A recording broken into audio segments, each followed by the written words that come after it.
Lalu apa kata Rasulullah? Hai Umar, jika dia benar-benar Dajjal, kamu takkan mampu mengalahkannya. Kamu takkan sanggup melawannya. Dia bukan tandinganmu, kamu bukan apa-apa baginya. Tapi kalau dia bukan Dajjal, kamu akhirnya membunuh orang sembarangan. Untuk apa, hai Umar? Coba lihat Bapak Ibu, apa salahnya kalau Nabi mengatakanlah saja dengan kalimat yang jelas, Umar, Dajjal itu bukan sekarang munculnya, nanti di akhir zaman. Apa salahnya Nabi mengatakan itu? Tapi Nabi pakai redaksi bahasa yang sifatnya menggantung. Kalau dia Dajjal, kamu takkan sanggup melawannya. Kalau bukan Dajjal, kamu bunuh orang sembarangan, untuk apa? Ini dalam rangka apa Nabi pakai bahasa demikian? Dalam rangka agar semangat meyakini bahwa merekalah manusia-manusia akhir zaman itu tetap nyala dan hidup dalam dada mereka, para sahabat. Sebab dampaknya memang sangat positif bagi para sahabat.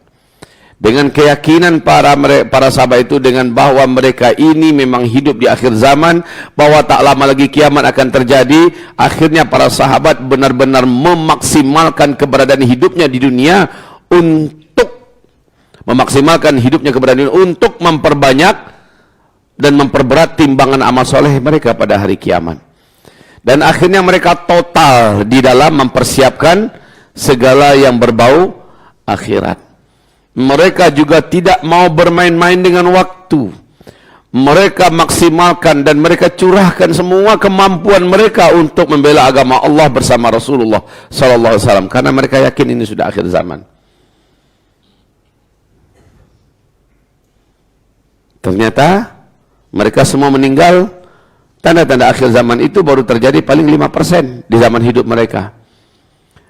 Tapi coba lihat bagaimana para sahabat itu saling berlomba-lomba beramal karena adanya keyakinan bahwa kita adalah manusia-manusia akhir zaman. Itu 1400 tahun lebih yang lalu loh Bapak Ibu. Sementara di zaman kita sekarang ini, zaman kita ini, tanda-tanda tentang akhir zaman, tanda-tanda kecil itu semuanya hampir-hampir berani saya mengatakan sudah 98-99% terjadi seluruhnya. Dan kita bisa menyaksikan dengan mata kepala telanjang ini. Mestinya yang punya keyakinan seperti para sahabat, yang punya semangat untuk beramal seperti para sahabat itu adalah kita. Harusnya begitu. Karena kita yang menyaksikan banyak tanda-tanda akhir zaman itu yang ceritakan Rasulullah di zaman kita ini munculnya. Semuanya Pak. Hanya ada beberapa tanda akhir zaman yang belum kita saksikan, tanda-tanda kecil. Yang pertama, peristiwa perebutan kekuasaan di Arab Saudi sambil terjadinya gempa-gempa di Arab Saudi. Kemudian yang kedua, peristiwa seorang lelaki yang berjiwa mulia dan suci, dicintai oleh orang beriman satu muka bumi, dibunuh. Kematiannya menyebabkan marah orang beriman sedunia dan seluruh malaikat di langit juga marah. Laki-laki ini juga belum lagi terjadi. Yang ketiga, hantaman meteor menabrak bumi. Dan yang keempat, Imam Mahdi muncul. Yang ini yang belum lagi. Yang lainnya sudah semua Pak. Dan ini kejadiannya hampir bersamaan. Maaf, ada satu lagi yang lupa saya sampaikan, yaitu dibebaskannya Baitul Maqdis di Palestina oleh mujahidin-mujahidin terkuat dan terbaik di dunia, dan diumumkan khilafah Islamiyah. Cuma ini yang belum. Maka dalam waktu dekat kita lihat saja ke depan. Karena kemunculan Imam Mahdi, ya, jadi ada 3 manusia yang akan berjumpa nanti di akhir zaman. Ini yang menjadi tokoh utama nanti. Yaitu yang pertama, Imam Mahdi, di pihak kebaikan dan kebenaran. Yang kedua, Dajjal. Inilah dia fitnah terjahat dan terganas dengan membawa kejahatan paling sempurna sejak Adam diciptakan sampai hari kiamat. Dan Dajjal tidak akan mampu diatasi oleh Imam Mahdi. Kemudian Allah turunkan Nabi Isa alaihissalam. Imam Mahdi adalah penghujung tanda kecil kiamat. Dajjal adalah termasuk awal-awal tanda kiamat. Dia di urutan kedua, dan yang ketiga Nabi Isa alaihissalam. Nah, kaum muslimin yang kami muliakan, tentang Imam Mahdi. Tentang Imam Mahdi. Imam Mahdi ini kemunculannya ditandai dengan bumi ini penuh dengan kezaliman dan kejahatan. Perang di mana-mana, kelaparan di mana-mana, pembantaian di mana-mana, bencana alam di mana-mana. Kehancuran ekonomi dunia ya. Dan segala yang buruk di bumi ini ada di tingkat puncaknya. Saat itulah Imam Mahdi Allah munculkan. Beliaulah yang mampu menghentikan semuanya itu. Imam Mahdi lah yang bisa memadamkan seluruh api perang yang terjadi di seluruh dunia.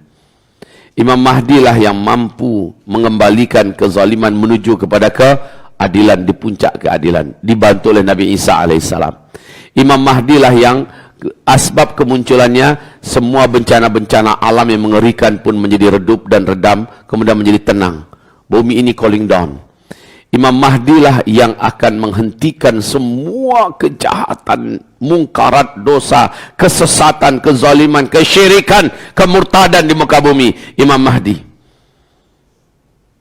Puncak lawan Imam Mahdi itu terakhir adalah bersama melawan Dajjal.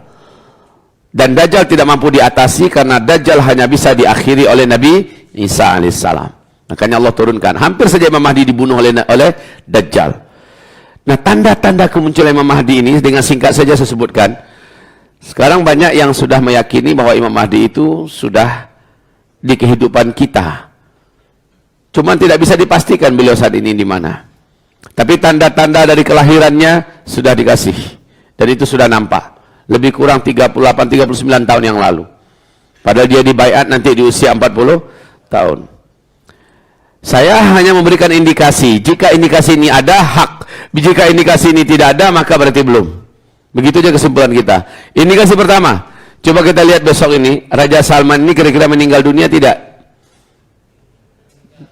Dia pasti meninggal, tapi dalam waktu antara kita dengan setahun ke depan.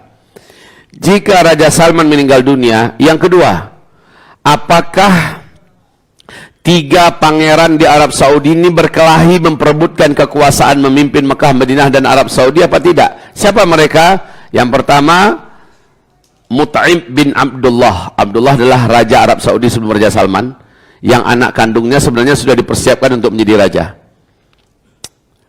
Yang kedua adalah Muhammad bin Salman. Muhammad bin Salman sebagai putra mahkota. Dan yang ketiga adalah Khalid bin Talal. Ini masing-masing mereka punya prajurit, punya tentara, punya militer, ya. Mereka punya harta, mereka punya link. Sekarang sudah terjadi perang dingin di antara mereka bertiga. Jadi kita lihat, besok ini kalau meninggal Raja Salman, sementara Raja Salman ini sudah beberapa kali upaya pembunuhan terhadap diri beliau dilakukan dan berhasil digagalkan. Siapa yang berhasil menggagalkannya? Manusia paling cerdas, paling jenius, paling pintar, paling kuat, paling lihai. Siapa? Mayor Jenderal Abdul Aziz Al-Bagham, yang tanggal 29 September 2019 ini di hari Sabtu mati ditembak. Berita yang benar itu adalah beliau dalam rangka melindungi Raja Salman dari upaya pembunuhan, terjadi baku tembak dan beliau termasuk yang meninggal dunia. Katanya dalam berita umum diundang oleh kawannya, ya, di sore hari di Jeddah, kemudian terjadi keributan dengan kawan, datang si Ali, lalu Ali pergi sebentar ambil senjata, ditembaknya Mayor Jenderal Bagham. Segampang itu orang yang kelasnya kelas James Bond, segampang itu dibunuh. Nggak masuk akal, Pak. Yang benar adalah informasi dari media Eropa. Media Eropa memberitakan terjadi baku tembak antara beliau dengan kelompok yang ingin membunuh Raja Salman. Dan beliau termasuk yang meninggal di situ. Oke, sang malaikat pelindung sudah meninggal dunia. Sekarang Raja Salman ibarat kura-kura tanpa tempurung keras yang selama ini melindungi. Sudah banyak menginginkan kematian Raja Salman, termasuk anak kandungnya sendiri, Muhammad bin Salman. Satu-satunya penghalang beliau untuk bisa menjadi raja adalah ayahnya masih hidup. Masih ingat bagaimana ketika Raja Salman mengganti 30 orang pasukan khusus yang mendampinginya saat beliau akan terbang ke Mesir?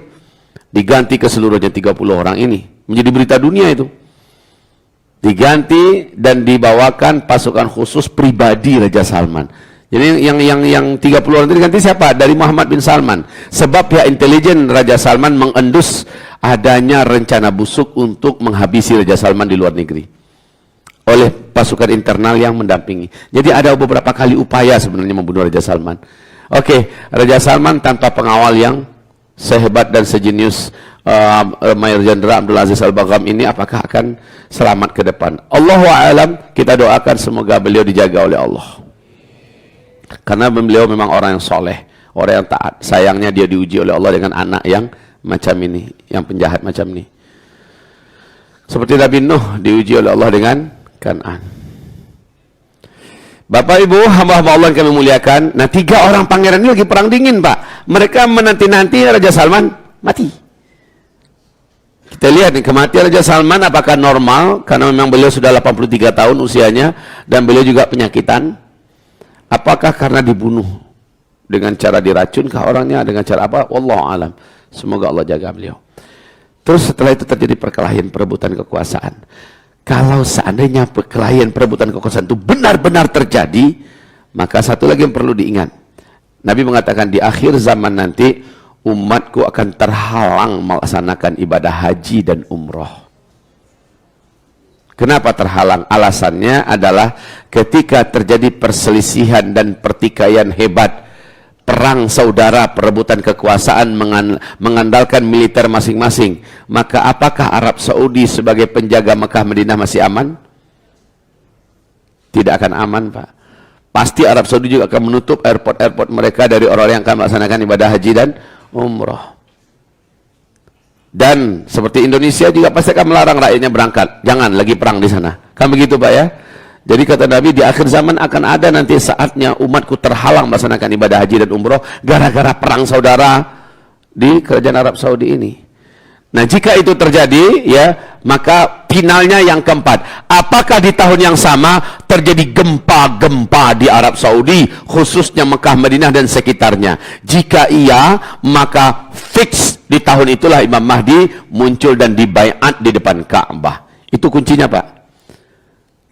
Karena kata Rasulullah, zuhurul mahdi inda ikhtilafi ummati wazzalazil. Al-Mahdi itu barulah muncul di baiat nanti di tengah-tengah terjadinya perselisihan dalam rangka perebutan kekuasaan memimpin Mekah Madinah. Wazzalazil, dan gempa-gempa. Pertanyaan, apa mungkin Arab Saudi itu bisa gempa? Nabi Muhammad di zaman beliau hidup pernah gempa Madinah. Nabi pun meletakkan telapak tangannya di atas bumi Madinah. Dan Nabi berkata, jangan sekarang. Hai bumi, bukan sekarang, belum sekarang, nanti. Maka diamlah bumi kembali. Kalau Bapak Ibu jangan buat pula hal yang sama. Siapalah kita, apalah level kita, gempa langsung pegang bumi. Bukan sekarang. Bukan sekarang. Siapa kita? Itu makomnya Rasulullah, bisa macam tuh. Ya. Gempa, kita ada di gedung, lari cepat. Jangan pakai pegang-pegang pula, kepedean. Kembali kita ke Mekah ke Madinah.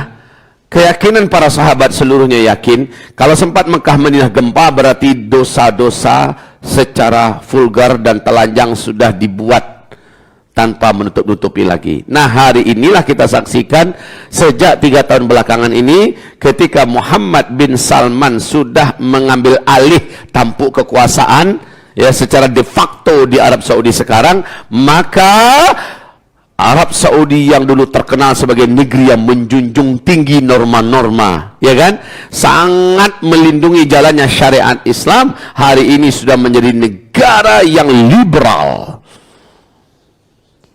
Semua pintu-pintu maksiat satu persatu dibuka, difasilitasi oleh undang-undang, dilindungi oleh undang-undang, dan kerajaan menjadi backingnya. Maka kita akan saksikan tak lama lagi insya Allah ta'ala gempa-gempa dan bencana-bencana akan terjadi di Makkahul Mukarramah dan sekitarannya, Madinatul Munawwarah dan sekitarannya, Arab Saudi. Jadi kalau klub yang 4 ini berarti fix, tahun itulah Al-Mahdi akan memimpin kita semua. Jika belum, ya berarti belum. Ya, Raja Salman meninggal dunia, kelahi nggak? Perang nggak 3 pangeran ini? Jika ternyata perang, periksa lagi. Terhalang nggak kita melaksanakan ibadah haji dan umrah? Jika terhalang, maka periksa lagi. Terjadi gempa-gempa nggak di Arab Saudi? Jika tidak, berarti belum. Itu Pak, walaupun 1, 2, 3 sudah. Jadi saya berikan rambu-rambu ini, kunci-kunci ini, agar kita tidak berani memastikan.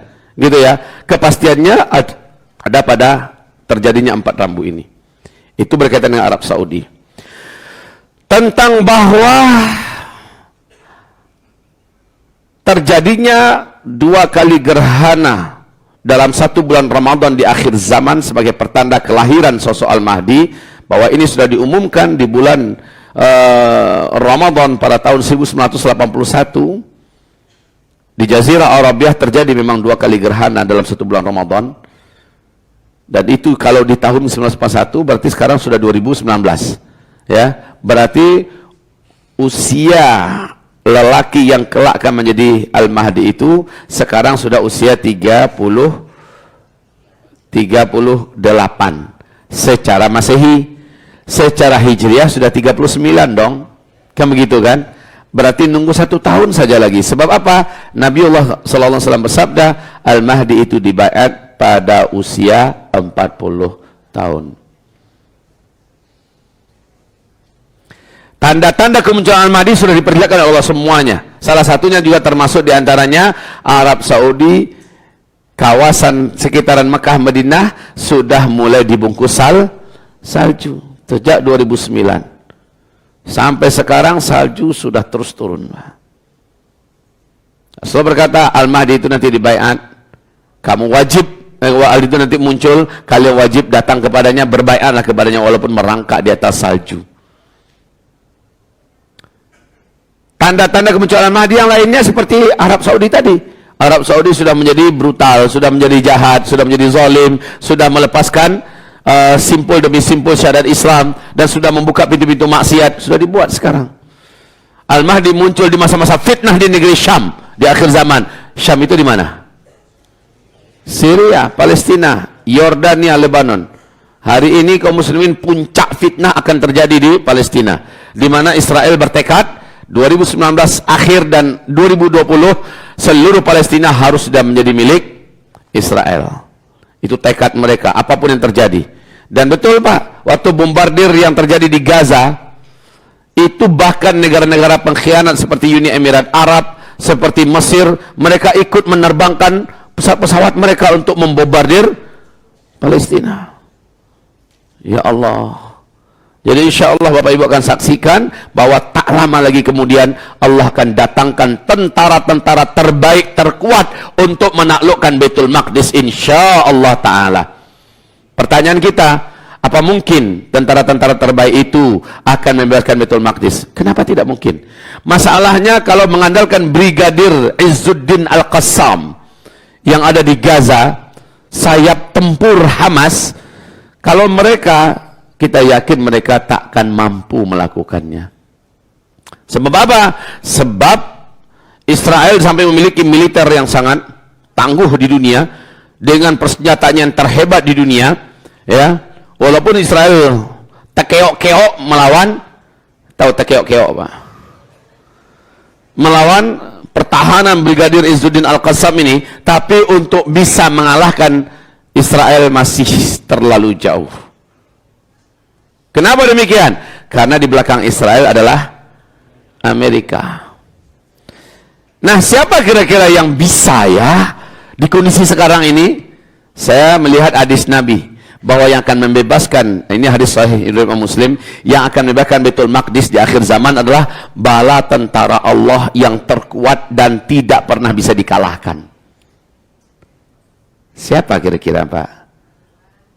Maka kita harus buka mata kita, dengan jujur kita katakan, fase kita ini fase keempat Pak, fase keempat, di mana Nabi mengatakan di fase keempat itu tidak ada khilafah Islamnya.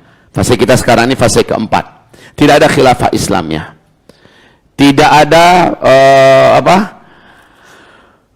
Islam sedang tidak memimpin dunia. Fase pertama, kedua, ketiga memang Islam memimpin dunia, dan ini nanti fase kelima juga Islam memimpin seluruh dunia. Tapi fase keempat, fase kita sekarang bukan Islam memimpin dunia. Tetapi yang muncul di fase keempat ini adalah upaya-upaya dari beberapa daerah di muka bumi ini untuk mendirikan kembali pemerintahan Islam.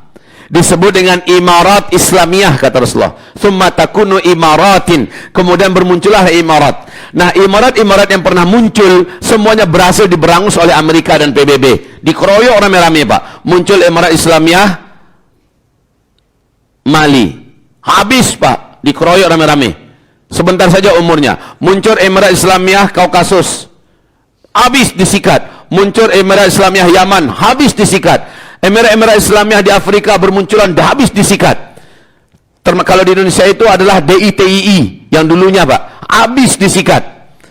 Tidak ada yang berhasil. Tetapi ada satu Emirat Islamiyah yang tidak pernah terkalahkan. Bagaimanapun cara dikeroyok, yang ngeroyok semaput semuanya. Siapa mereka?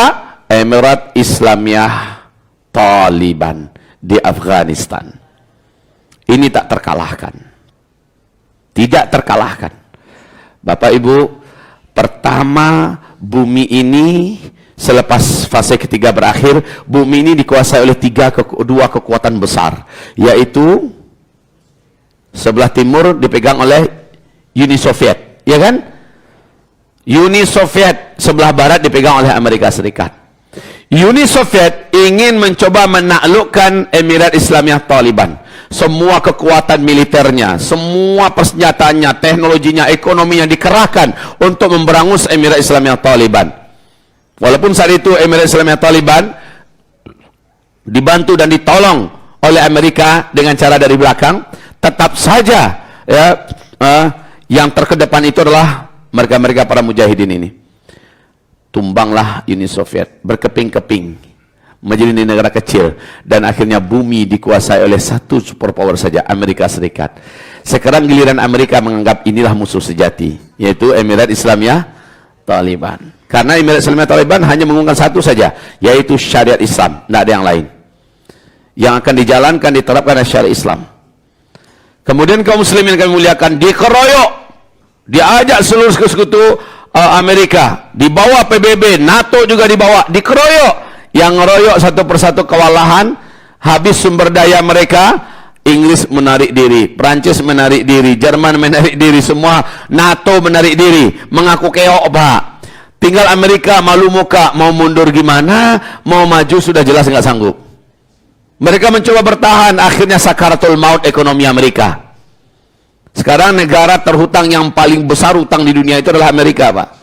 Bapak harus tahu ya, ekonomi di negara besar sekarang ini sedang di ujung tanduk semuanya. Cina, Rusia, Amerika. Jangan Bapak pikir mereka itu sedang kuat. Mereka sedang lemah-lemahnya. Demi Allah Pak, Bapak Ibu, dalam waktu dekat Bapak akan mendengarkan kehancuran ekonomi Cina, kehancuran ekonomi Rusia, kehancuran ekonomi Amerika sudah selesai ini sudah. Makanya dalam kajian mereka Februari 2012 di New York ya, oleh NIC, siapakah pemimpin dunia di atas tahun 2020? Sepakat mereka mengatakan hanya beberapa gelintir saja. Yang hadir siapa? 15 intelijen terkuat dari negara-negara terbaik dan terkuat di dunia. Ini yang kumpul Pak. Pembicara mereka menyimpulkan di atas tahun 2020, pemimpin dan penguasa dunia berikutnya adalah khilafah Islamiyah. Allahu Akbar. Jadi mereka itu sedang sekarat semua. Nah, di antara lubang sumber sekarat mereka adalah Emirat Islamiyah Taliban. Sekarang setelah Amerika kibarkan bendera putih dengan malu muka kembali Pak, kembali boneka pemerintahan boneka yang ada di Afghanistan sudah tidak berkutik. Uang jagoannya saja keok, apalagi dia. Akhirnya pemerintah Emirat Islamiyah Taliban sudah lenggang kangkung kemana-mana memperkenalkan diri, kami sudah hadir. Tidak ada negara yang berani menghalangnya Pak.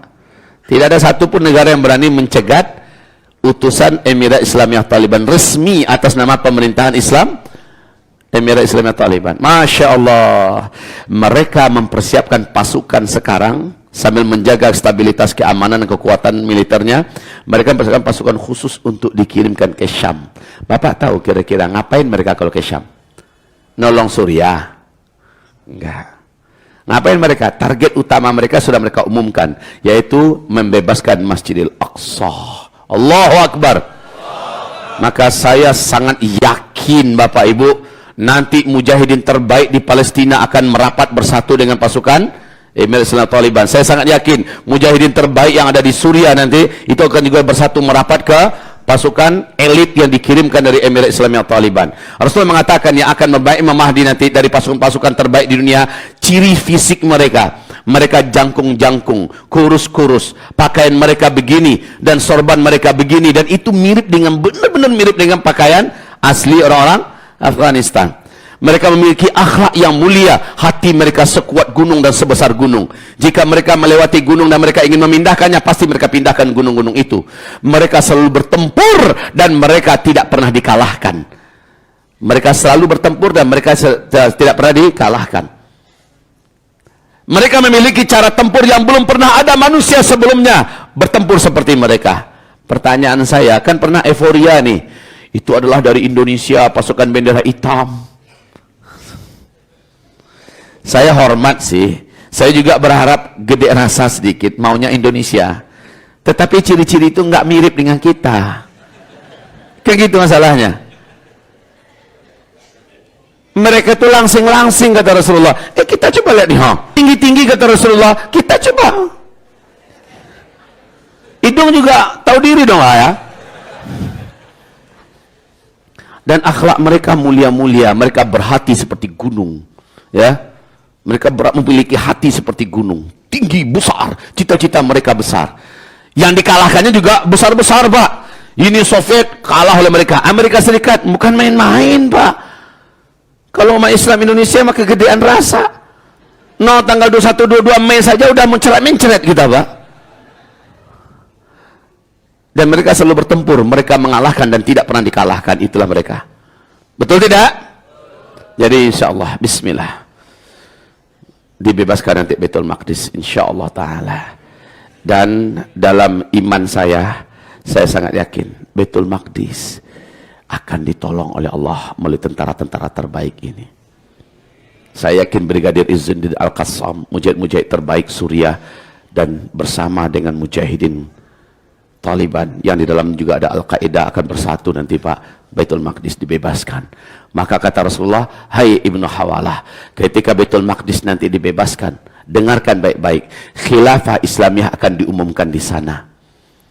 Maka ketika itu kata Rasulullah, negeri terkuat dan teraman di bumi pada masa itu adalah Palestina. Hijrahlah engkau ke Palestina.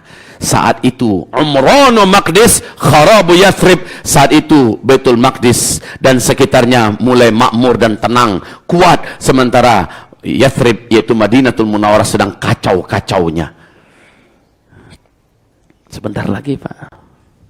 Sebentar lagi insyaallah.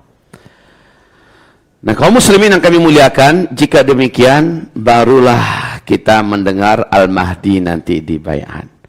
Gitu ya, ada urutannya tuh. Urutan ini perlu kita jaga. Tapi kalau ternyata belum, Ustaz, gimana Ustaz? Alhamdulillah. Bersyukur kita, senang kita kepada Allah Subhanahu wa taala, kita bersyukur. Ya, berarti salah semua yang Ustaz sampaikan? Tidak. Rasulullah berani dan bisa meyakinkan para sahabat bahwa kiamat sudah sangat dekat dan ini berdampak positif. Saya bisa meyakinkan kepada Bapak Ibu semua bahwa kita sudah di akhir zaman. Kalau seandainya ini benar, Bapak sudah dan Ibu sudah melakukan persiapan yang benar. Seandainya ini baru, Bapak ternyata masih ada lagi ruang waktu, maka Bapak Ibu rugi nggak ketika saya ajak, ayo beramal soleh banyak-banyak, rugi nggak? Semua seruan saya kepada Bapak Ibu tidak ada satupun yang merugikan. Termasuk ada ajakan saya agar masing-masing Bapak Ibu mempersiapkan perumahan, tempat tinggal komunitas orang-orang beriman di daerah-daerah perbukitan. Ketika saya sampaikan demikian, apa ruginya bagi Bapak Ibu? Apa ruginya? Dan biarkan pesantren-pesantren yang menggunakannya. Biarkan mahat-mahat tahfiz Quran yang memanfaatkannya.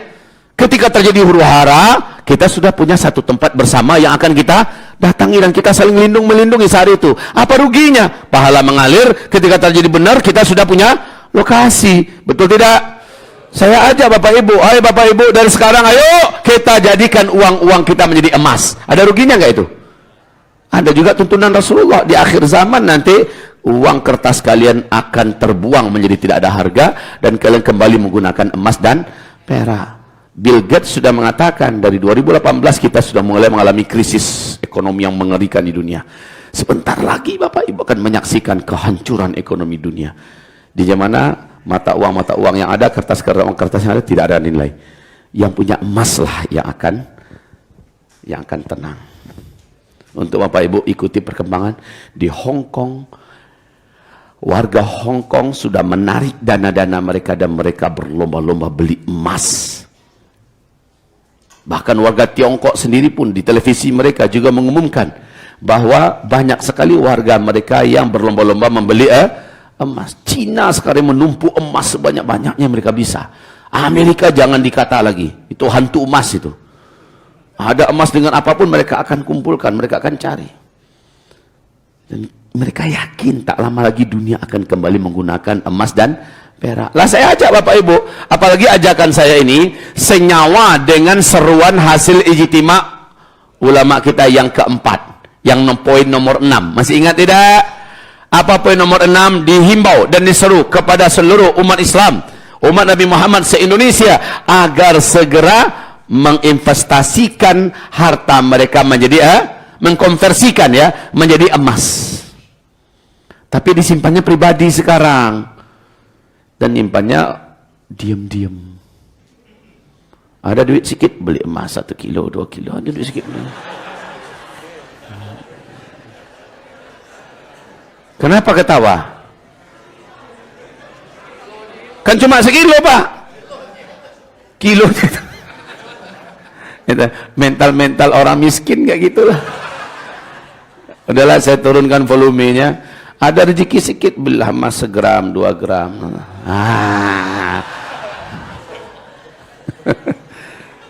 Aduh. Padahal orang-orang Cina di Indonesia ini kaya-kaya, Pak. Kalau kepada mereka dikatakan sekilo itu biasa bagi mereka. Mereka kaya di negeri kita. Nah, sementara kita yang di negeri kita dengar 1 kilo ketawa. Astagfirullah. Jadi udah kalau gitu pokoknya saya sarankan Bapak beli emas, beli emas, beli emas, beli emas. Nggak ada ruginya kok.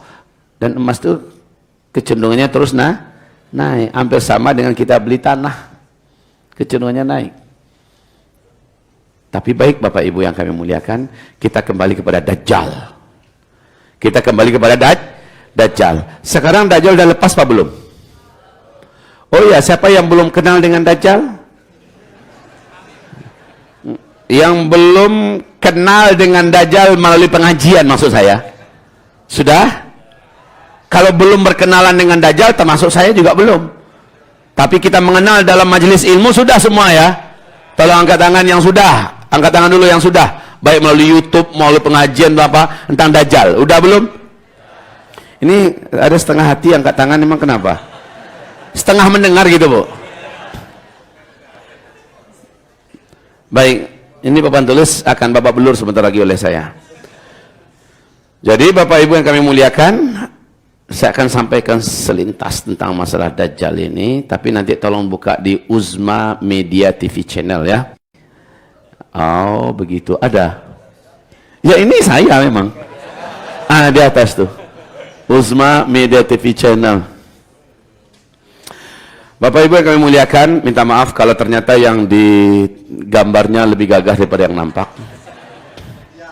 Ya, yang penting orangnya itu juga. Dan itu nggak penting, yang pengisi pengajiannya yang penting. Pak, Ibu, dengarkanlah, Dajjal itu manusia, seorang lelaki dari keturunan Adam. Dia seperti kalian, kata Rasulullah. Jangan tertipu dengan bahasa-bahasa dongeng pembodohan. Dajjal itu raksasa tinggi, matanya 1 di kening. Kan begitu kita dengar selama ini. Saya ketika masih di Sydney Pak, 2 minggu dapat undangan ceramah di sana, sedang makan siang. Qadarullah pemilik rumah yang orang Indonesia puter live acara ceramah kajian pagi Ustadz Kondang Indonesia di salah satu channel televisi. Ditanya oleh penonton, oleh jamaah, siapa Dajjal itu? Jawabannya bikin saya geleng kepala, sedih. Padahal pasti yang menyaksikan mungkin jutaan. Apa jawabannya? Oh, Dajjal itu tinggi besar. Saking tingginya, seandainya kakinya dimasukkan ke dalam laut yang dalam hanya semata kaki. Wow, tingginya lagi. Kalau dia bersuara di timur, Semua manusia di barat dengan jelas mendengar suaranya. Honde mande. Kalau dia melangkah satu langkah, 2-3 negara bisa dilaluinya. Kalau dia kencing di sebuah kota, banjir kota itu.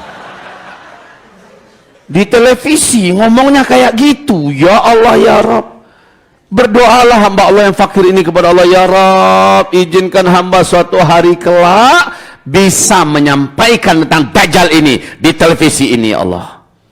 Dan terkabul Pak, alhamdulillah. Terkabul. Kaum muslimin yang kami muliakan, hamba-hamba Allah yang kami cintai. Jadi Dajjal itu adalah seorang laki-laki. Satu orang saja. Kapan lahirnya? Di mana lahirnya? Maknya siapa? Bapaknya siapa? Waktu kecilnya gimana? Nggak penting. Nggak penting. Kalau tahu mak bapaknya, bapak mau ngapain? Mau silaturahmi ke rumahnya? Kan nggak penting. Ya, yang penting berita tentang Dajjal ini mutawatir. Mutawatir ini kekuatan riwayatnya sama dengan kekuatan riwayat Al-Quran. Lalu kata Rasulullah, tidak ada satupun nabi di muka bumi ini yang Allah utus, melainkan seluruhnya pasti memperingatkan kaum mereka masing-masing tentang bahaya Dajjal. Dan aku yang paling rinci menjelaskan Dajjal kepada kalian semua. Siapa itu Dajjal? Ketahuilah ketika Dajjal nanti muncul, maka kalian harus ingat baik-baik, Allah itu tidak cacat, Allah itu tidak bermata sebelah. Lalu kemudian Nabi merinci seperti apa Dajjal itu. Nabi berkata, ma baina khalqi Adam ila qiyamis sa'ah fitnah akbar minad Dajjal. Sejak Adam Allah ciptakan nanti sampai hari kiamat, semua fitnah yang pernah diterima oleh manusia itu tidak ada apa-apanya dibandingkan dengan fitnahnya Dajjal. Seandainya disatukan seluruh fitnah yang pernah ada di muka bumi ini, lalu Dajjal muncul membawa fitnahnya sendiri, diadu mana yang lebih besar fitnahnya, mana yang lebih berat, mana yang lebih dahsyat, akan mengalahkan fitnah Dajjal ini seluruh fitnah-fitnah yang pernah ada di muka bumi. Maka Nabi khawatir betul dengan munculnya Dajjal. Sampai-sampai Nabi berkata begini, demi Allah, kalau nanti Dajjal muncul, saya hidup pada masa itu, saya yang akan melawan Dajjal, saya yang akan menghadapi Dajjal demi membela dan melindungi kalian. Tapi kalau nanti Dajjal muncul dan saya sudah tidak ada, setiap kalian harus melindungi dirinya masing-masing. Bapak Ibu yang kami muliakan, Nabi haramkan umatnya, jangan kalian pernah berjumpa dengan Dajjal. Kalau Dajjal masuk ke kota kalian, pastikan kalian sudah di dalam rumah kalian, istri-istri kalian, emak-emak kalian, anak-anak gadis kalian, saudara-saudara perempuan kalian. Yang namanya perempuan, pastikan mereka sudah di dalam rumah. Ikat tangan mereka, ikat kaki mereka, ujung ikatan tali ikatan itu tambatkan di tiang-tiang rumah kalian. Lalu tutup pintu kuat-kuat, tutup jendela rapat-rapat, bacakan di dalam rumah surat Al-Kahfi ayat 1 sampai 110. Jika kalian dengar Dajjal ternyata masih ada di kota kalian, lanjutkan, ulang balik baca sampai Dajjal betul-betul sudah. Karena ketika Dajjal nanti muncul, Dajjal akan langsung menyebarkan kekuatannya, langsung sebarkan sihirnya, bala tentaranya dari bangsa jin dan setan menyebar. Ini akan membuat magnet yang kuat menarik orang-orang yang setengah-setengah imannya, yang lemah-lemah imannya, untuk ingin keluar dari persembunyian dan berjumpa dengan Dajjal. Makanya Nabi mengatakan, tutup pintu, tutup jendela, tentu saja dengan baca bismillah Allahu akbar la haula wala quwwata illa billah, bismillah Allahu akbar la haula wala quwwata illa billah, supaya pintu itu tidak bisa dimasuki oleh jin dan syaitan. Ventilasi-ventilasi kita yang ada, dengan kita tutup pintu dan jendela dengan baca doa, maka yang di atas juga Allah yang sudah mendindingnya dengan tirai gaib. Kemudian yang di rumah baca surah Al-Kahfi. Kenapa harus surah Al-Kahfi, Ustaz? Kenapa bukan Yasin? Kata Rasulullah, Al-Kahfi, maka baca saja Al-Kahfi. Banyak betul kenapanya. Kalau kita lihat kisah pemuda Al-Kahfi, demi iman, demi melindungi iman mereka, mereka sembunyi dalam gua. Lalu lalang bala tentara kafir itu mencari mereka, padahal pintu gua ternganga. Kalau mereka masuk, saya waktu ke Yordania, Pak, gua pemuda Al-Kahfi itu adanya di Yordania. Saya masuk kemarin di Yordania bersama istri saya. bersama 96 orang jamaah saya bawa.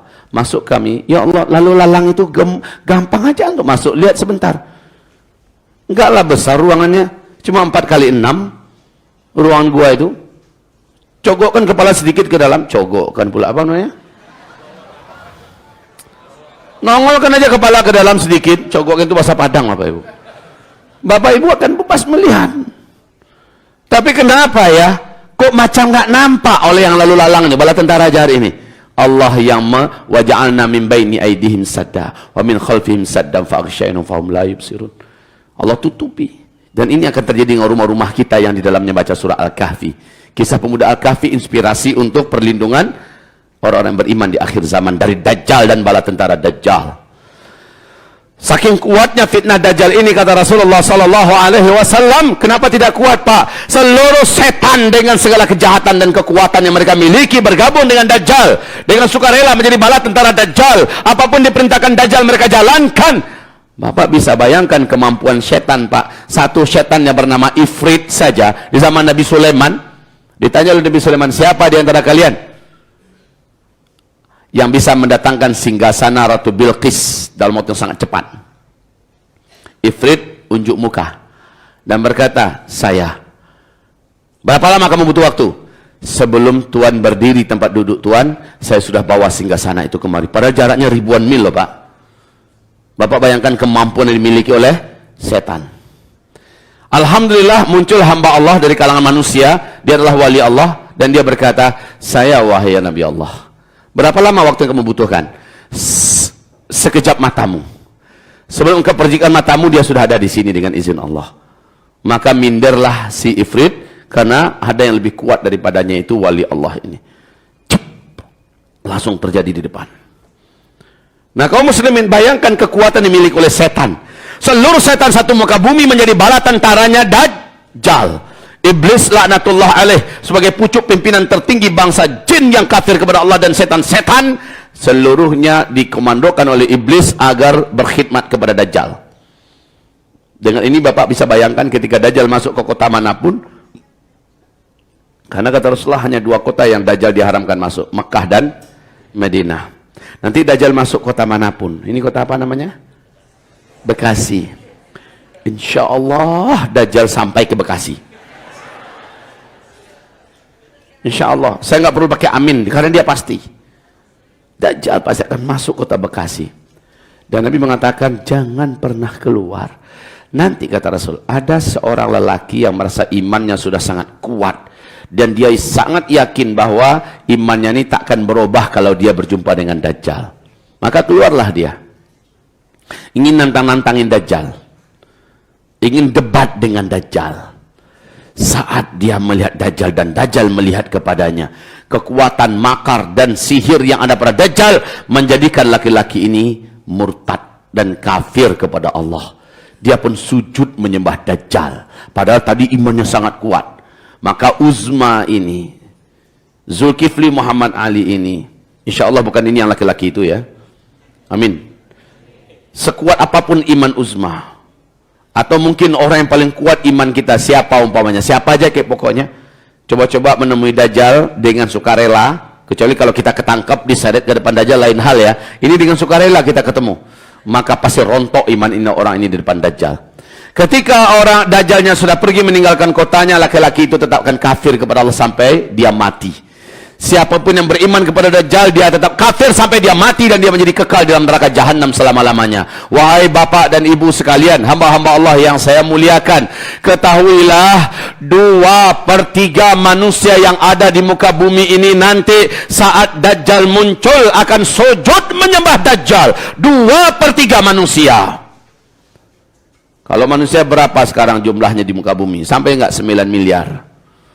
Kalau seandainya sampai 9 miliar, maka berarti 6 miliarnya adalah penyembah Dajjal. Ya Allah. Dan yang paling banyak dari umatku kelak menjadi penyembah Dajjal adalah kaum wanita, kata Rasulullah sallallahu alaihi wasallam. Makanya wanita disuruh ikat kakinya, ikat tangannya, tambatkan tali ikatan itu di tiang-tiang rumah. Kenapa, Bu? Bu, pada masa itu kelaparan melanda seluruh dunia. Kekeringan akibat kemarau ekstrim, tak ada air, tak ada makan minum. Sementara Dajjal datang bukan hanya membawa pamer kemampuan, bukan hanya mendemonstrasikan kesaktian saja, dia datang membawa gunungan makanan yang dibagi-bagikan kepada orang-orang yang mau beriman kepadanya, karena dia mengklaim dia adalah Tuhan yang menciptakan alam semesta. Maka para wanita, apalagi yang punya anak kecil, gak pernah ngaji. Kalau ibu ini kan ngaji nih bu ya. Insya Allah mudah-mudahan ibu dijaga Allah nanti, amin. Yang suka ngaji, imannya dia lindungi dengan doa sebelumnya, amal solehnya diperbanyak, insya Allah mudah-mudahan Allah lindungi. Tapi bapak ibu, betapa banyak ibu-ibu yang gak mau ngaji, ya kan? Betapa banyak ibu-ibu yang masih bermaksiat dan jahilah. Sementara ibu-ibu yang ngaji ini seberapalah jumlahnya dibandingkan dengan jumlah ibu-ibu di Jakarta? Mungkin kita ini 1% pun belum tentu sampai kali ya. Mungkin. Jadi hamba-hamba Allah yang kami muliakan, kita lanjut tentang Dajjal. Wahai hamba Allah, jadi fisiknya Dajjal itu saya gambarkan secara ringkas. Fisiknya Dajjal kata Rasulullah, dia lebih pendek dari kamu sedikit. Dari kita dia lebih pendek sedikit. Dan lehernya dibandingkan kamu dia lebih panjang sedikit. Kulitnya berwarna gelap tapi pucat seperti mayat. Kedua, rambutnya kribo, keriting dan kribo, ya. Bapak ingat penyanyi legendaris kita dulu, Ahmad Albar, dengan rambutnya gaya dulu, ya, lebih kurang begitu. Tapi jangan pula Bapak katakan Dajjal itu keturunan Dajjal. Ya. Kemudian bahunya lebar, jauh sekali, bahu kanan dan bahu kirinya itu jauh, dadanya lebar, full daging, sekol sekali Pak, betul-betul nampak kekuatan fisiknya itu, ya, bukan gendut begadoyok, tapi benar-benar sekol, macam hul. Kedua bola matanya kata Rasulullah, nah ini yang diingat baik-baik, kedua bola matanya menyembul keluar, kedua bola matanya menyembul keluar.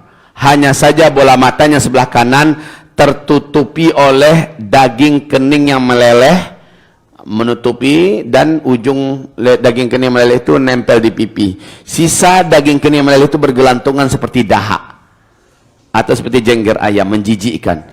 Sementara tonjolan begitu nampak. Sementara matanya sebelah kiri berkabut, dan hitam warna bola mata kita nih, yang hitam nih, kalau dia berwarna hijau kaca berkabut. Di antara kedua alisnya, khusus bagi orang beriman, Allah izinkan dia bisa membaca kafaro, artinya kafir. Tapi orang-orang yang Islam tapi tidak beriman, orang Islam tapi munafik, orang Islam ahli maksiat, dia tak mampu membaca apa-apa. Walaupun kita nggak pandai baca Arab, baca Al-Quran, tapi kita ada iman di dalam hati kita, alhamdulillah kita tidak terhitung maksiat, ahli orang munafik di mata Allah, maka kita insya Allah diizinkan Allah bisa membaca itu kafaro. Dan Dajjal ketika berjalan kata Rasulullah, kedua mata kakinya saling berjauhan, kedua jempol kakinya saling berdekatan. Nah, kebayangkan bentuk jalannya?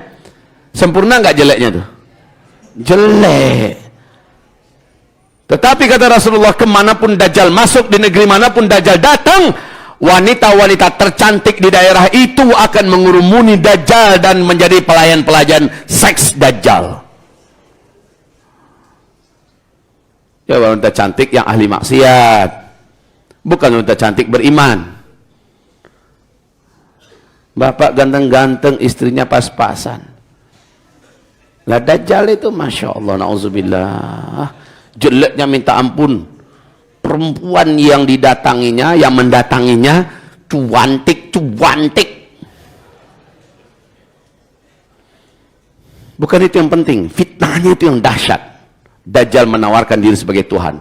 Sayalah Allah yang selama ini kalian sembah. Sayalah Tuhan, sayalah sang dewa yang maha tinggi. Sayalah sembah saya. Nanti akan ada orang-orang yang menantang beliau, dalam artian, kami baru percaya kalau engkau adalah Tuhan. Coba balik kondisi bumi ini yang sedang kering, yang sudah lama tidak ada air, bisa tidak? Apa kata Dajjal? Kalau saya lakukan kalian percaya? Kalian beriman sayalah Tuhan kalian? Ya, kami baru beriman, kami baru percaya. Maka Dajjal pun mempersilakan, lihat oleh kalian langit. Langit yang sudah beberapa tahun biru tidak ada awan, oleh Dajjal didatangkan awan dengan gerakan tangannya. Sihir yang sempurna, Pak. Semua mata melihat awan berarak menyelimuti langit. Kalian mau saya turunkan di mana ini awan? Ke sana, kata mereka. Maka dia pun menggerakkan awan itu. Bergeraklah awan tersebut dan sampai di sana dia turunkan hujan. Negeri yang tandus dan gersang di sana langsung subur, rumput-rumput tumbuh menghijau. Hewan ternak yang sudah menjadi bangkai dan bahkan tulang belulang kembali hidup dan berbungkus tulang belulang itu kemudian menjadi gemuk, susunya penuh-penuh dengan air susu. Dan Dajjal mengatakan, akulah Tuhan kalian. Menyembahlah orang-orang yang tadi masih meragukan. Tapi masih tersisa, ada masih yang belum percaya. Siapa yang masih belum percaya? Kami baru percaya kalau engkau adalah Tuhan kami, jika engkau bisa menghidupkan yang sudah mati. Maka Dajjal berkata kepada mereka, kalian tunjuk kuburan yang mana yang kalian inginkan saya hidupkan, saya akan lakukan. Tapi setelah itu apakah kalian beriman bahwa saya adalah Tuhan kalian? Ya, kalau engkau melakukan itu barulah kami percaya. Maka ditunjuk kuburan yang sana. Maka Dajjal hanya memberikan isyarat saja. Bangkit kalian.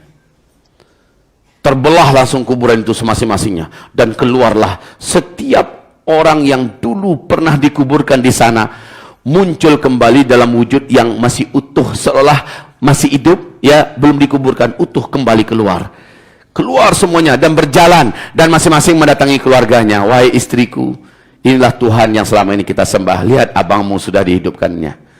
Wahai anakku, wahai ayahku, wahai cucu, wahai seluruhnya mendatangi keluarganya, inilah Tuhan yang menghidup, yang selama ini kita sembah. Lihat kami dihidupkannya, mari kita sembah. Padahal kata Rasulullah, semua yang dibangkitkan itu bukanlah manusia yang meninggal dunia lalu dikuburkan di sana, melainkan mereka itu, kata Rasulullah, adalah setan-setan yang menjelma dalam wujud manusia yang pernah mati dan dikuburkan di sana. Jadi yang ngaji aja yang tahu nih, yang ngaji aja yang tahu ini. Orang-orang awam yang nggak pernah ngaji, ya asli ini Tuhan kita. Ya Allah, ya Rabb. Makanya fitnahnya dahsyat. Di samping dia datang membawa gunungan makanan, dia juga menciptakan neraka dari tangan kanannya. Bagikan hutan yang sangat luas terbakar. Sementara tangan kirinya menciptakan surga buatan. Dengan cara keluarlah air yang sangat melimpah dan luar biasa banyaknya, bening, sungai-sungai langsung mengalir air, tanah-tanah menjadi kebun yang indah.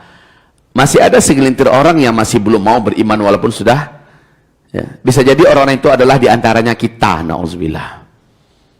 Lalu Dajjal memberikan pilihan, tak ada pilihan buat kalian. Kalian masuki salah satu di antara persembahan saya. Jika kalian ingin beruntung dan selamat, masuklah ke taman saya. Kalian akan saya selamatkan. Tapi kata Rasulullah, jika itu dihadapkan pada kalian, maka pilihlah apinya Dajjal. Pilihlah apinya Dajjal. Yang kamu lihat api, itu adalah ridho Allah dan surganya, jalan ke surganya. Tapi kata Rasulullah sallallahu alaihi wasallam, jika kamu memasuki apinya Dajjal, mulailah dengan kepalamu, kata Rasul. Itu perintah Rasul ya Pak ya.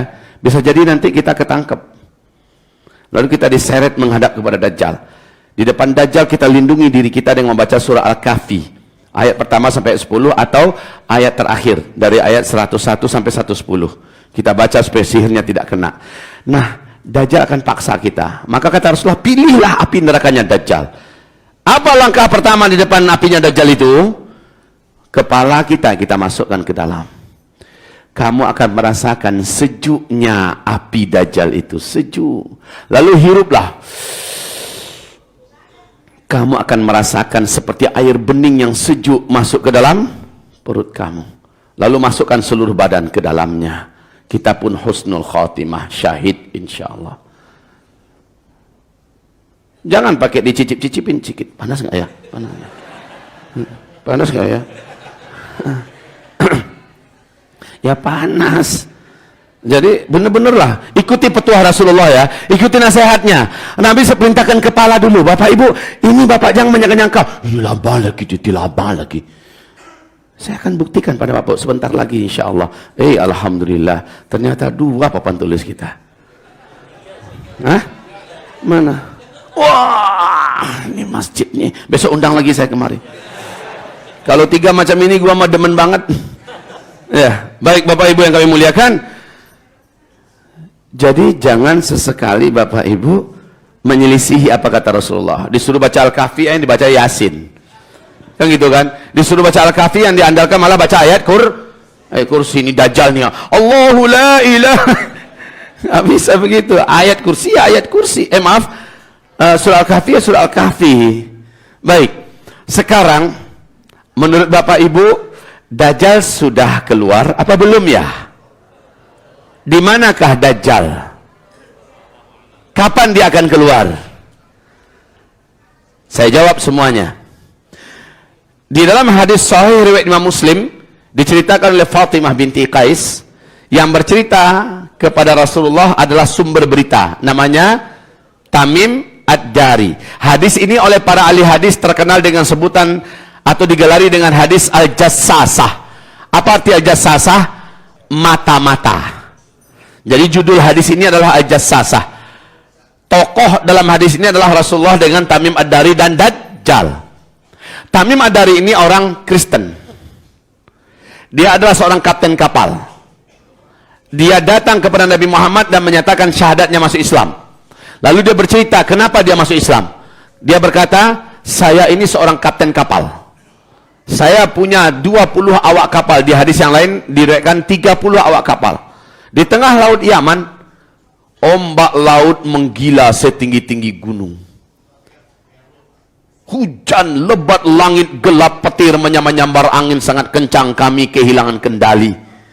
Dan kami tidak bisa mencari jalan keluar. Lalu kami terhempas ke sebuah tepian pantai, sebuah pulau yang kami tidak kenal di tengah laut Yaman itu. Kami tunggu matahari terbit. Ketika matahari terbit, kami pun turun ke dalam pulau. Macam sejarah film King Kong saja ya. Kami turun. Kami dapati pulau itu lebat sekali hutannya. Ketika kami baru saja hampir di tengah-tengah pulau, tiba-tiba kami dicegat oleh seekor binatang besar berkaki 4. Berbulu hitam sangat tebal dan sangat lebat bulu itu. Saking tebal dan lebatnya bulu hitam binatang ini, kami tak mampu membedakan mana kepala dan mana pantatnya. Kalau kaki nampak, kan tadi kaki 4 katanya, berarti nampak. Yang tak bisa dibedakan adalah mana kepala, mana pantatnya. Kemudian kami ketakutan. Dan kami lari. Hanya 1 kali atau 2 kali genjotan saja binatang ini sudah berada di depan kami kembali. Memang besar, Pak. Dan binatang ini berkata, kalian jangan lari. Kalian jangan takut kepada saya, karena saya tidak akan mencelakakan kalian. Saya adalah Al-Jassasah atau mata-mata yang ada di pulau ini. Saya mengawasi orang Arab yang masuk ke pulau ini. Apakah kalian datang dari Arab? Maka kami menjawab, iya, kami dari Arab. Bagus. Berarti lama penantian tidak sia-sia. Pergilah kalian ke kuil tua di sebelah sana. Ada seorang lelaki yang sudah sangat lama menanti-nanti orang Arab masuk kemari, dan dia ingin menanyakan perkembangan dunia khususnya dari tanah Arab terkini. Maka Tamim Ad-Dari berkata, kami pun bertolak meninggalkan binatang ini sambil meyakini bahwa itu adalah setan betina yang bisa saja menyakiti kami. Maka pergilah ia ke arah tempat ditunjuk itu. Ternyata di sana ditemukan sebuah kuil tua. Dia langsung masuk ke dalam kuil tua itu dengan seluruh awak kapalnya. Mata kami terbelalak, mulut menganga. Seorang lelaki bertubuh sangat kekar. Seorang lelaki bertubuh sangat kekar, sedang tergeletak di lantai. Kedua kakinya dirantai dengan rantai besi yang sangat besar dan berat. Rantai itu menyambung kepada kedua tangannya, dan rantai itu juga menyatu dan menyambung dan membelenggu lehernya. Laki-laki tersebut berkata kepada kami, tidak usah kalian takut kepada saya.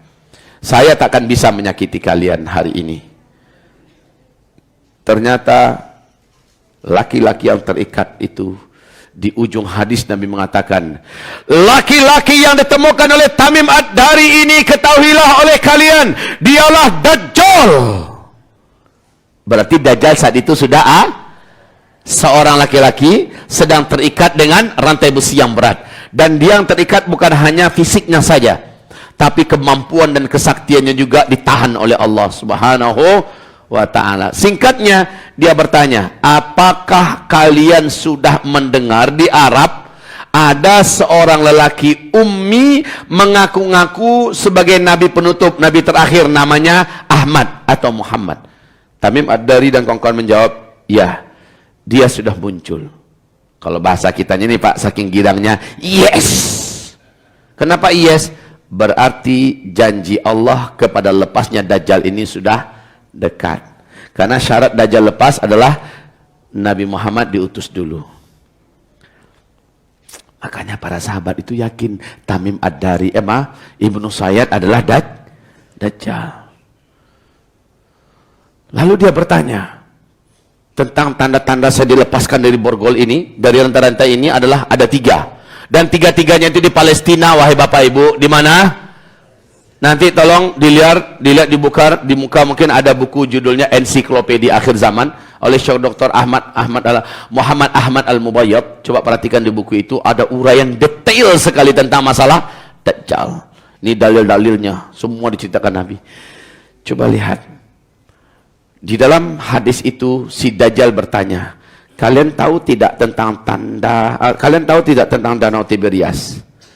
Kalian tahu tidak tentang mata air Zuhar? Kalian tahu tentang kebun kurma di Baisan? Jawaban mereka semua, kami tahu bahwa itu tempatnya adalah di Palestina. Kami tahu. Apa yang mau kau tanyakan? Singkatnya, laki-laki yang terikat atau si Dajjal berkata, ciri bahwa saya lepas nanti adalah ketika air Danau Tiberias sudah susut, ketika mata air Zuhar sudah tidak lagi mengeluarkan air, ketika kebun kurma di Besan sudah tidak lagi berbuah. Wallahi Bapak Ibu, Idul Adha kemarin saya berangkat bersama istri saya dan saya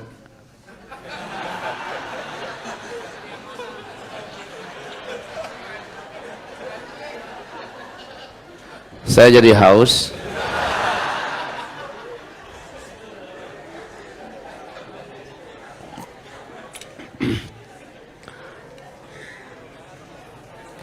Dijawab enggak ya?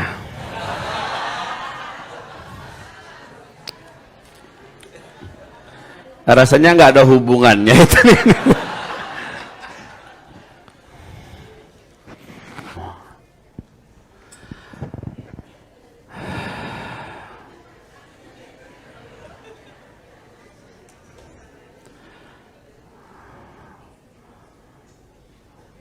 Istri yang pertama.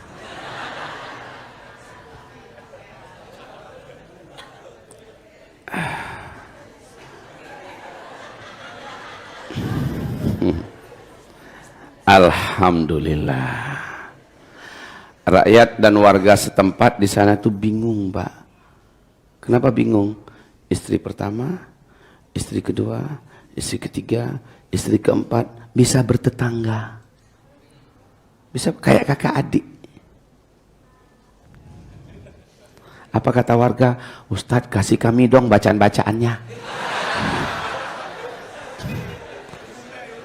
Saya satu aja berantem mulu, Ustadz.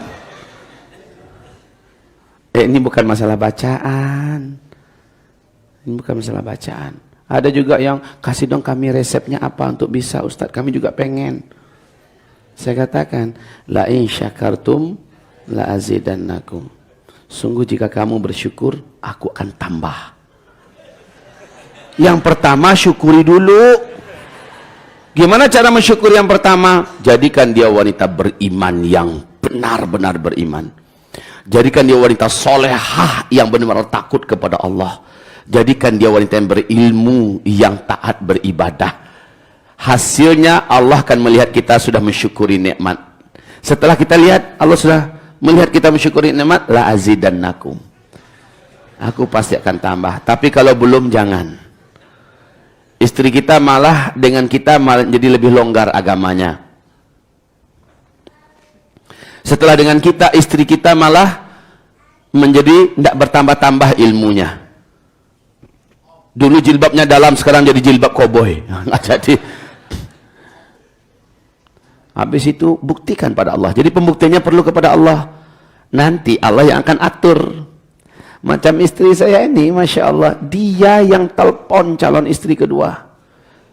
Ini Ustaz Arifin Ilham. Ini kerjaan Ustaz Arifin Ilham nih. Akhirnya istri saya nelfon, Dek, selamat ya, sudah menjadi adik dari kakak. Sekarang kita sama-sama punya imam yang sama. Ditelepon. Tuh. Yang ketiga, dia yang menghadapi pengadilan. Dia yang melamarkan kepada kedua orang tuanya. Sekarang yang ketiga, ngeroyok rame-rame, carikan yang keempat. Itu Pak. Itu konsepnya. Ketika ditanya oleh hakim, kalian ini kenapa? Ada apa dengan kalian? Apa kata istri saya? Kami melihat suami kami ini tidak boleh punya anak sedikit. Orang macam dia harus punya anak banyak, keturunan banyak. Dan kami tidak ingin anak itu hanya sebatas dari kami saja. Masya Allah. Iri kan? Konsepnya syukuri dulu yang ada. Kalau bapak ngotot, sementara yang pertama belum terbukti di mata Allah, bapak sendiri yang cari kiamat rumah tangga bapak. Nah, si ibu pasti bilang, langkahi mayatku. Wah, sudah selesai itu. Ya kan? Ini kenapa kesini pengajian kita jadinya? Tuh, gara-gara ibu bilang yang keberapa. Harusnya jangan dipancing-pancing, tapi ada baiknya juga. Almarhum Kiai Haji Muhammad Arifin Ilham itu pernah kumpulkan 34 lelaki yang secara finansial mereka sudah sangat kuat.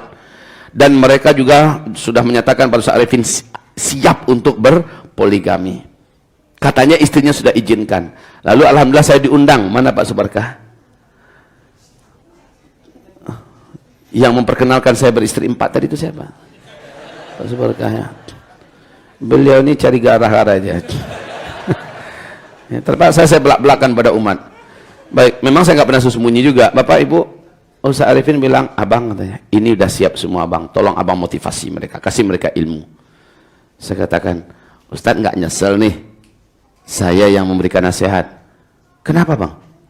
Memang saya pelaku, tetapi lihat saja hasilnya nanti. Enggak apa-apa, bismillah bang, bismillah. 34 orang, hanya 25 menit saya kasih ceramah mereka semua. Dari 34 itu 32 mundur nggak jadi. 2 yang terus bertahan dan merasa yakin. Yang 32 rontok. Kenapa Pak? Kalau Bapak tanya kepada tentang poligami, saya sampaikan yang pahit-pahitnya. Baik dengan hadis, baik dengan apa yang terjadi di akhirat segala macamnya. Jadi harus ada ilmu Pak. Jangan sembarang mengandalkan semangat aja. Aku kuat.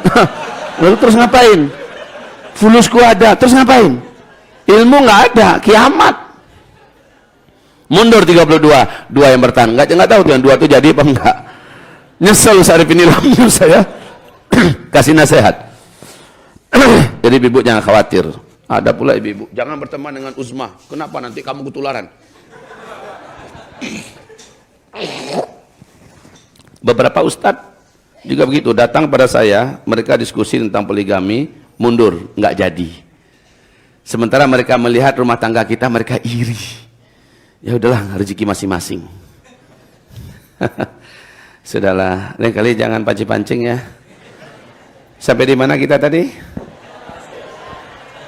Sampai ke Palestina ya. Ini ada brosur tentang ke Palestina berikutnya. Jadi Bapak Ibu yang pengen berangkat bareng saya, insya Allah bulan Maret. Bulan Maret, brosur itu ada di luar sana. Bulan Maret nanti pendaftarannya Januari tutup itu ya. Insya Allah kita ke Masjidil Aqsa, ke Mesir dulu, kita jumpa Fir'aun dulu. Fir'aun yang diabadikan oleh Allah jasadnya itu kan ada di Kairo, ada di Museum Internasional itu. Silakan kita nanti lihat dulu, kita berkenalan. Ini toh Fir'aun yang diceritakan dalam Al-Quran. Ternyata wajahnya Pak, kalau Bapak lihat mirip dengan seseorang yang terkenal di Indonesia ini. Bapak kalau ngelihat langsung kenal, ini mirip si Anu. Ya. Setelah selesai, Apa? Kenapa begitu? Ibu nanti kena kasus loh, Bu. Jadi kita lanjutkan. Setelah selesai, ya, keliling-keliling Mesir, tempat-tempat bersejarah para nabi, kita langsung masuk ke Palestina. Nah, di Palestina kita tapak tilasi. Benar nggak sih hadis Nabi dari Fatimah binti Qais tentang tanda-tanda Dajjal sudah lepas dari ikatannya? Itu kita datang itu Danau Tiberias. Mata air Sugar sudah 2,5 tahun tidak menetes air satu tetes pun sekarang. Air Danau Tiberias sudah susut, Bapak. Kemudian kebun kurma di Baisan. Bapak Ibu saksikan bersama-sama dengan kita nanti. Masya Allah ya. Nah, hamba-hamba Allah yang kami muliakan, ada di antara kita yang berani membantah, insya Allah bantahnya kita patahkan. Dengan cara langsung kita bawa ke lokasi, tapi bayar sendiri. Boleh saya bayarkan, nggak apa-apa. Jadi kalau nggak percaya, saya bayarkan. Nanti setelah itu, Bapak Ibu, buat perjanjian hitam di atas putih. Kalau semua yang saya katakan tidak benar, yang bersangkutan setelah pulang ke Indonesia saya berangkatkan umroh dengan fasilitas VVIP. VVIP. Dan saya kasih uang saku $1.000. Tapi kalau semua yang saya katakan benar, pulangkan uang saya semua. Itu perjanjiannya. Ya. Nah, ini tanda-tanda yang jelas dari hadis-hadis yang sahih tentang lepasnya Dajjal. Yang pertama adalah dari yang tadi A, B, C. A tadi tentang Danau Tiberias. Yang kedua, kebun kurma di Baisan. Gede amat. Nanti gampang difoto saja. Kebun kurma di Baisan. Dan yang ketiga, C, mata air Zuhar. Bapak Ibu, ini tiga-tiganya sekarang sudah terjadi. Ini sudah. Maka dengan ini saya berani mengatakan Dajjal itu telah lepas dari belenggu-belenggu dan ikatan yang membelenggunya. Rasulullah berkata, antara dia lepas dengan dia muncul ke hadapan ke tengah-tengah manusia ada rentang waktu.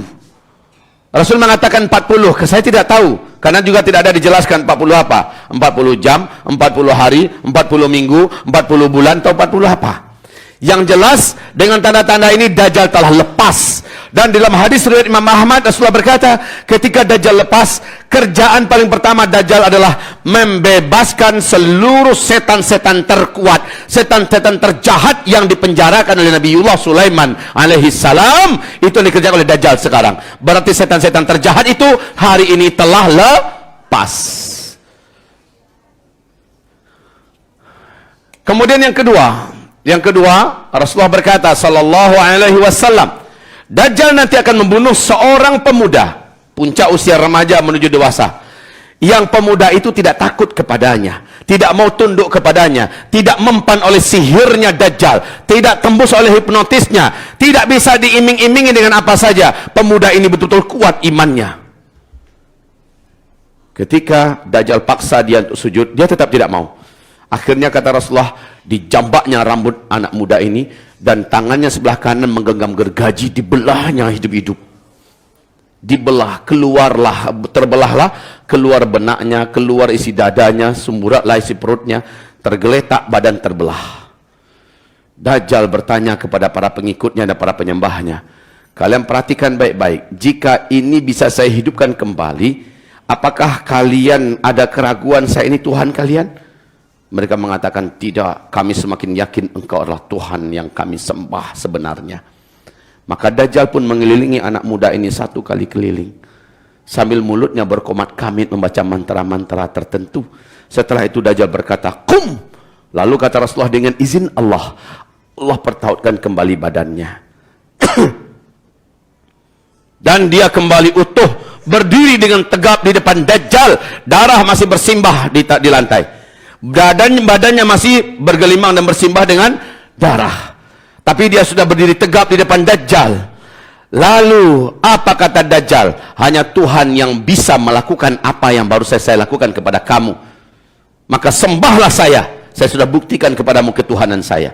Apa kata anak muda ini? Sorry Jal, Justru yang baru saja kamu lakukan kepada saya malah memantapkan iman saya. Asli memang kamu Dajjal yang digambarkan Rasulullah sallallahu alaihi wasallam.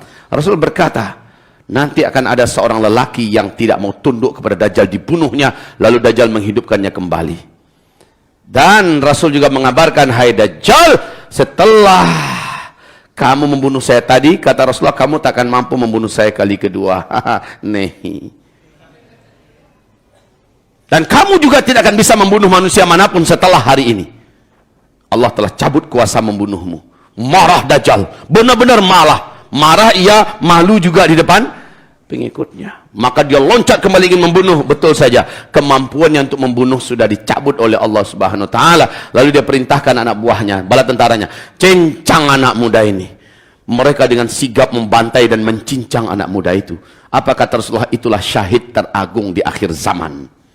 Itulah pemuda syahid teragung di akhir zaman. Nah, nomor 2 ini tahun 2004. Bapak Ibu boleh menontonnya di YouTube. Seluruh channel televisi Arab memberitakan, mewawancarai tokoh-tokoh masyarakat, mewawancarai para masyaikh yang ada di Palestina. Telah lahir seorang bayi lelaki. Bayi ini baru saja lahir, dia bisa berbicara dalam bahasa Arab yang fasih. Tapi dia hanya bicara sekali saja, Pak. Setelah itu dia pun normal seperti bayi-bayi pada umumnya. Berita ini terlalu mengguncang dan diberitakan di seluruh channel televisi Arab. Saya yang nonton live adalah di Qatar TV. Dan sekarang channel-channel itu ada yang diterjemahkan malah ke bahasa Indonesia. Apa kata si bayi baru saja lahir? Ana rajulun sayaqtuluni Dajjal. Saya adalah lelaki yang nanti akan dibunuh oleh Dajjal. Wala yaqtulu ba'di ahadan abada. Setelah itu Dajjal tak akan mampu membunuh siapapun saja manusia selama-lamanya. Tahun berapa? 2004. Hitungan usia puncak remaja menuju dewasa itu berapa? Siapa bilang 40? Hah? Dalam ilmu sosial, bukan ilmu kepala kita. Dalam ilmu sosial itu 17, 18, kan begitu. Berarti kalau 2004, sekarang ini sudah 2019, mau habis malah. Berarti usianya sekarang sudah sudah 15 tahun. Ya kan? Udah 15 tahun. Berarti lebih kurang ke depan, 2 tahun ke depan, atau 3 tahun paling lama, dia harus sudah dibunuh oleh Dajjal. Maknanya Dajjal sudah di tengah-tengah kita. Kan itu artinya. Melihat tanda-tanda yang ini juga sudah ada. Paham sekarang Bapak Ibu? Merinding tidak? Berikutnya, wahai Bapak Ibu yang kami muliakan, yang ketiga, Rasulullah bersabda bahwa menjelang kemunculan Dajjal akan ada thalathu sanawatin syidad, ada 3 tahun kemarau yang ekstrim. 1 tahun pertama sepertiga air dari langit Allah tahan, dan sepertiga tanam-tanaman di muka bumi, hewan ternak Allah biarkan mati. Tahun kedua, 2/3 air dari langit Allah tahan, 2/3 tanaman dan hewan ternak Allah biarkan mati. Tahun ketiga, pada tahun itulah Dajjal akan dikeluarkan, dimunculkan oleh Allah ke tengah manusia. Ketika itu tidak ada makanan. Orang-orang mulai menjadi brutal dan jahat demi bertahan hidup.